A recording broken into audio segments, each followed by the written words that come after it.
Hello friends, today I shall be discussing about the chronological of historical developments in the ancient India। यानी कि प्राचीन भारत में किस तरीके से इतिहास के अलग अलग घटनाएं एक कालक्रम के अनुसार घटित होती हैं, उसकी हम लोग चर्चा करेंगे।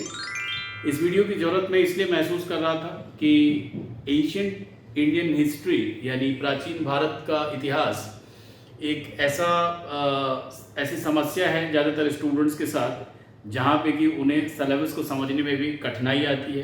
तो प्लीज़ इस वीडियो को देखिए और आखिरी तक देखिए ताकि आपको इसके जो सटल नुआंसेस हैं यानी छोटे छोटे जो पहलू है वो भी आपको समझ में आए। चलिए हम लोग स्टार्ट करते हैं। जैसा कि आपको पता है कि इतिहास को हम सोर्सेस के आधार पर 3 तरीके से बांट कर दे सकते हैं, यानी based on the sources we can classify history into 3 areas. 3 हिस्से में हम बांट कर देख सकते हैं। एक है, इसको हम ऐसे देखें, प्री हिस्ट्री। देन एक सेक्शन है जिसको हम प्रोटो हिस्ट्री कहते हैं और तीसरा सेक्शन है जिसको हम हिस्ट्री कहते हैं। तो आइए अब हम ये समझने की कोशिश करते हैं कि इतिहास, प्रोटो हिस्ट्री यानी आदि इतिहास और प्री हिस्ट्री से हमारा तात्पर्य क्या है। जैसा मैंने पहले आपको बताया, यहाँ पे जो क्लासिफिकेशन का बेसिस है वो सोर्सेस है, स्रोत हैं जिनके आधार पर इतिहास हमने तैयार किया है। तो अगर सिर्फ हमारे पास आर्कियोलॉजिकल सोर्स है, आर्कियोलॉजिकल सोर्सेस हैं यानी पुरातात्विक ही सोर्स अगर हमारे पास है तो इतिहास के उस कालखंड को हम प्री हिस्ट्री कहते हैं। जैसे कि एग्जाम्पल के तौर पर आप ले लीजिए स्टोन एज, जो पाषाण काल है, जिसके अंदर की Palaeolithic age, then Mesolithic, then Neolithic. पूरा पाषाण काल, मध्य पाषाण काल, नव पाषाण काल, ये जो 3 काल है, लिथिक मतलब स्टोन, लिथ का मतलब स्टोन, ये सभी क्या है, प्री हिस्ट्री में है। यहाँ पे हिस्ट्री को कंस्ट्रक्ट करने के लिए हमें क्या चाहिए होते हैं, जो आर्कियोलॉजिकल सोर्सेस हैं यानी जो फिजिकल रिमेन्स हैं, यानी इनके बारे में कोई लिखित जानकारी हमें नहीं है, इसीलिए हम इन्हें प्री हिस्ट्री की कैटेगरी में रखते हैं। दूसरी तरफ दूसरा जो डिवीजन है हिस्ट्री का वो है हिस्ट्री हम किसे कहेंगे, जहां से कि हमें रिकॉर्डेड हिस्ट्री के बारे में जानकारी मिलती है, यानी कि यहाँ पे आर्कियोलॉजिकल के साथ साथ आपको लिटरेरी सोर्सेस भी अवेलेबल होंगे, यानी पुरातात्विक और जो लिखित साक्ष्य हैं, जब उन्होंने लिखना पढ़ना सीख लिया है और उन्होंने हमारे लिए कुछ ऐसा अपने बारे में जानकारी छोड़ी होगी लिखकर, तो वैसे इतिहास के कालखंड को हम हिस्ट्री कहेंगे, इतिहास कहेंगे, राइट।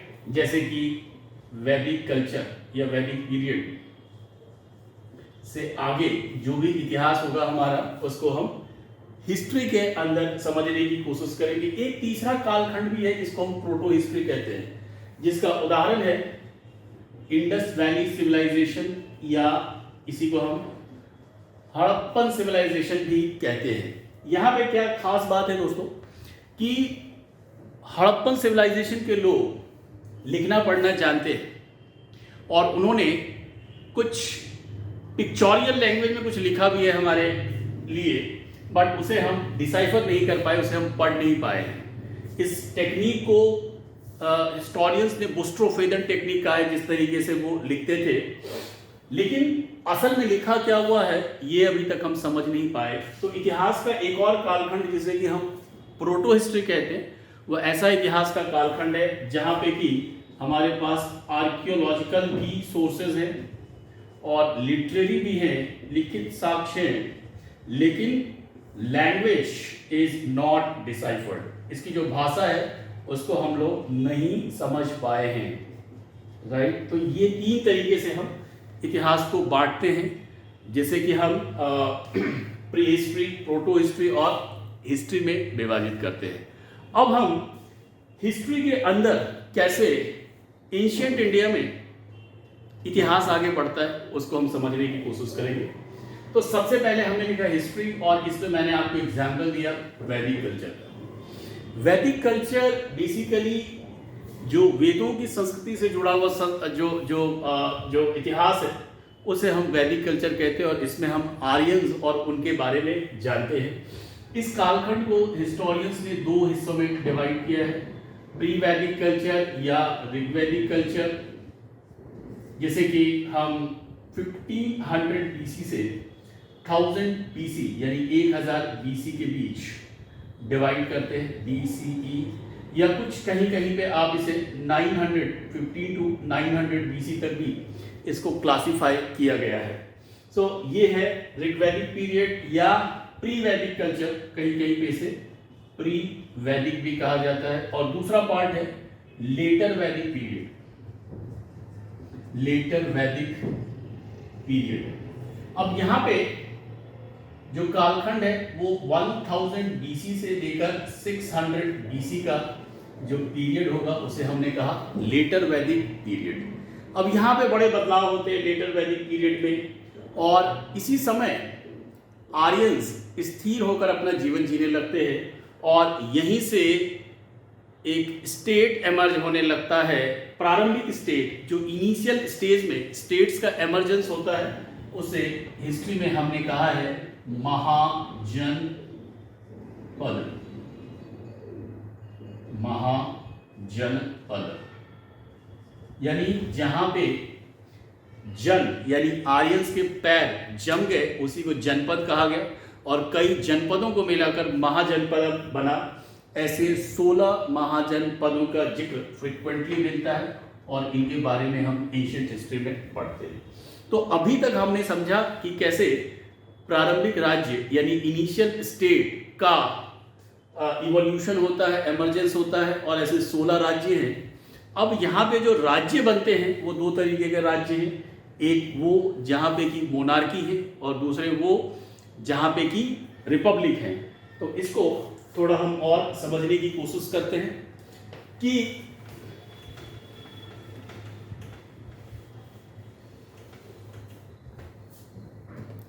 जो इनिशियल स्टेट्स हैं यानी जो महाजनपद हैं, महाजनपद, उसमें 2 तरीके के राज्य हैं। एक जिसमें कि हम देखते हैं मोनार्की है,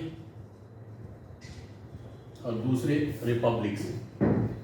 यानी दोनों ही तरीके के राज्यों का उद्भव होगा। मोनार्की में हम ये देखते हैं कि जो राजा है वही प्रधान होता है, और राजा के बाद राजा के जो उत्तराधिकारी या उनके परिवार के लोग हैं वही शासन सत्ता में बैठेंगे।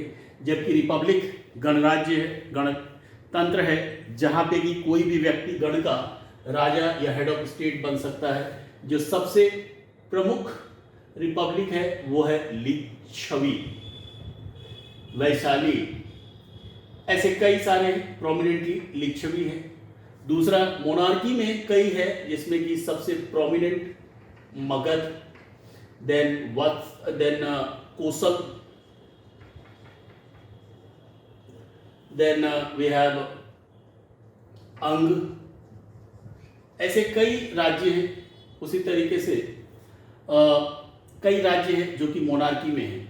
फिर हम देखते हैं कि आगे जाके जो मोनार्की है वहाँ पे स्टेट आपस में फाइट करते हैं, और उसमें एक स्टेट जो सबसे ज़्यादा पावरफुल होता है उसे हम मगध कहते हैं। इसे इतिहास में सिलेबस के अंदर हमने कहा है कि emergence of Magadha as an empire, या इसे हम कंसोलिडेशन भी कह सकते हैं, consolidation of Magadha as an empire. यहां पे साम्राज्य बनता है, और इसके अंदर साम्राज्य बनने की जो प्रक्रिया है उसमें कई सारे राजवंश है, ठीक है, उसमें कई सारे लिनेज है, कई सारी फैमिलीज हैं जो शासन करती हैं। इसकी शुरुआत हर्यंक वंश से कर सकते हैं हम। हालांकि कुछ किताबों में बृहद्रथ से स्टार्ट किया गया, आप हर्यंक से मान लीजिए। सबसे पहले हर्यंक, देन फिर शिशुनाग, शिशुनाग डायनेस्टी वंश है, देन फिर नंद, और फिर सबसे बड़ा जो राज्य बनता है वो मौर्य, चंद्रगुप्त मौर्य इसके फाउंडर हैं। तो इस तरीके से हम देखेंगे कि मगध का जो कंसोलिडेशन है वो असल में छोटे छोटे राज्यों को जीतकर अपनी शक्ति को बढ़ाने का उनका प्रयास है। और इसी क्रम में मगध के राजा अजातशत्रु ने जो रिपब्लिक्स है उनका एग्जिस्टेंस खत्म कर दिया था, और उसी क्रम में इंडिया से रिपब्लिक्स गायब हो जाएंगे और जो बचता है वो सिर्फ मौर्यंस के समय में आप देखेंगे ये जो कंसोलिडेशन है किंगशिप का वो सबसे प्रोमिनेंट हो जाएगा। तो इस तरीके से आपने ये देखा कि लेटर वैदिक पीरियड में हर्यंक डायनेस्टी से लेकर मौर्यंस तक आते आते मगध एक राज्य से साम्राज्य बन जाता है, एम्पायर बन जाता है। एम्पायर को डिफाइन किया जाता है, it is a large geographical area which contains many ethnicity and cultural group, यानी जहाँ पे कि कई सांस्कृतिक और कल्चरल ग्रुप के लोगों को एक बड़े भौगोलिक क्षेत्र में एक ही राजनीतिक व्यवस्था के अंदर बांध कर रखेंगे, उसे हम साम्राज्य कह सकते हैं। तो मगध की स्थिति अभी साम्राज्य की बन गई है। मगध में आप देखेंगे कि जो स्पेशली मौर्य हैं इनका शासनकाल ऐसा बताया जाता है कि 324 बीसी से लेकर 187 बीसी तक चलेगा।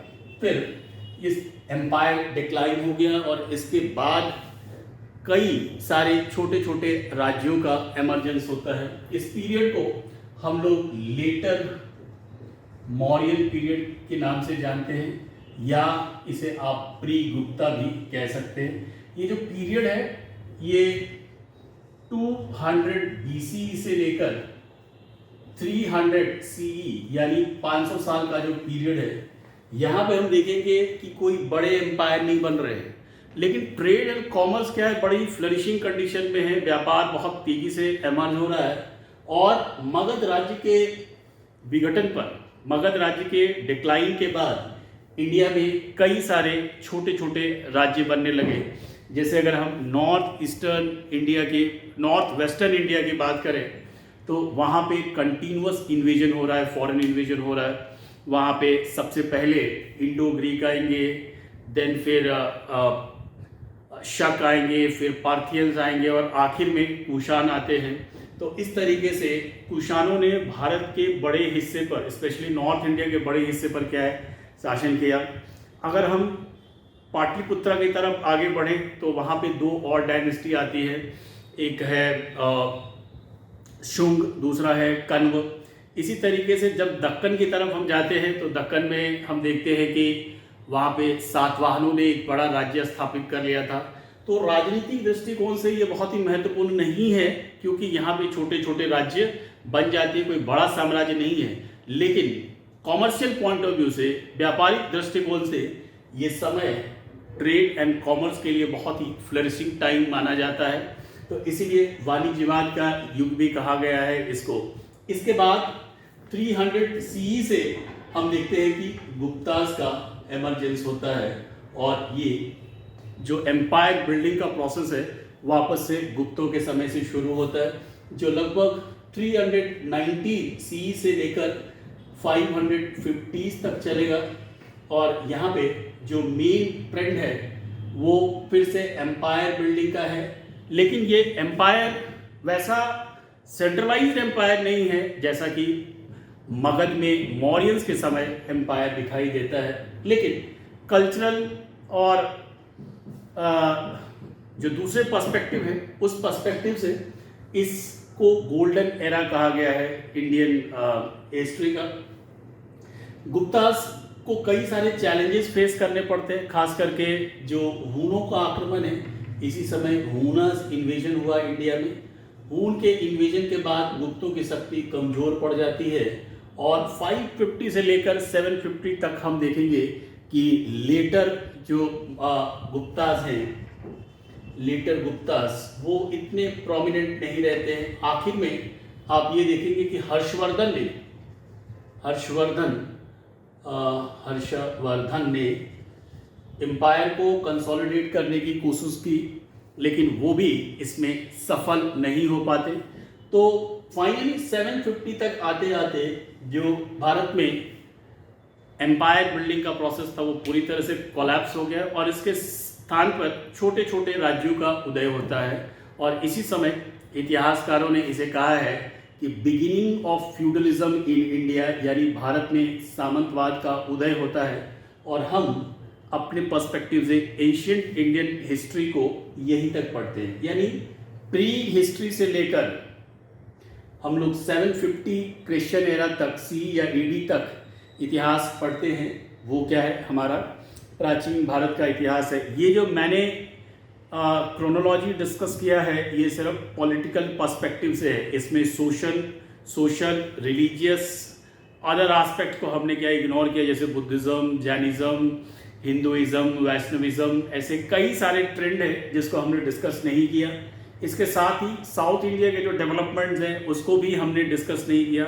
लेकिन कहीं ना कहीं जो मेन डेवलपमेंट है, क्रोनोलॉजिकल डेवलपमेंट, मेनलैंड जो नॉर्थ इंडिया के अंदर पॉलिटिकल डेवलपमेंट है वो इसको क्लैरिफाई करता है। इसी तरीके से ये डेवलपमेंट होता है। हम अगले वीडियो में आपको ये बताएंगे कि किस तरीके से इतिहास का निर्माण करते हैं, how to be construct history, यानी स्रोतों का कैसे इस्तेमाल करते हैं, किस किस तरीके के स्रोत हैं उनको हम कैसे इस्तेमाल करके हिस्ट्री क्रिएट करते हैं। आई होप ये वीडियो आपको पसंद आया होगा। प्लीज़ इसको आपको लाइक करें और शेयर करें और सब्सक्राइब करें चैनल को।